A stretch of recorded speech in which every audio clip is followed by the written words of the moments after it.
Welcome back to the Carbohydrate Counting series. This particular clip is all about reference tables.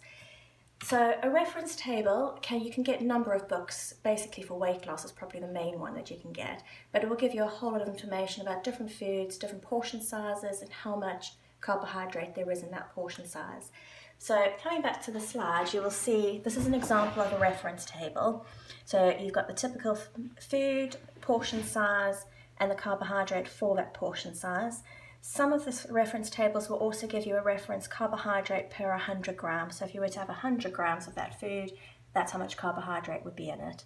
So if we just take the example of the white bread, one thick slice of white bread gives you 20 grams of carbohydrate on average. So if you were to have a sandwich, so 2 slices of white bread with, say, ham and salad in the middle, basically you've got 20 grams times 2 for the 2 slices of bread. It gives you 40 grams of carbohydrate for that particular sandwich. Obviously your salad and your ham doesn't count because it's basically vegetable and protein.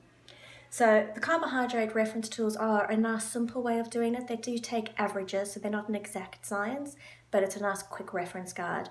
I often suggest if you've done the weighing of particular foods, transfer that food into a standard measure you've got at home. So it could be a cup, it could be a spoon, and then if you create your own reference, you know in future for each spoon it's 10 grams of carbohydrate, or for each cup it's 10 grams. So you'll be able to create your own reference.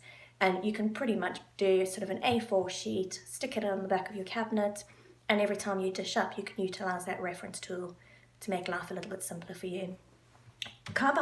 There is a carbohydrates reference list that you can find on Diabetes UK.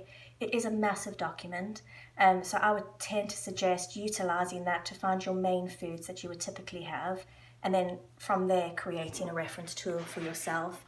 But it is a nice, easy access. If you want to find a reference, you will generally find it on the Diabetes UK reference list online. Okay, so thank you very much. All the best.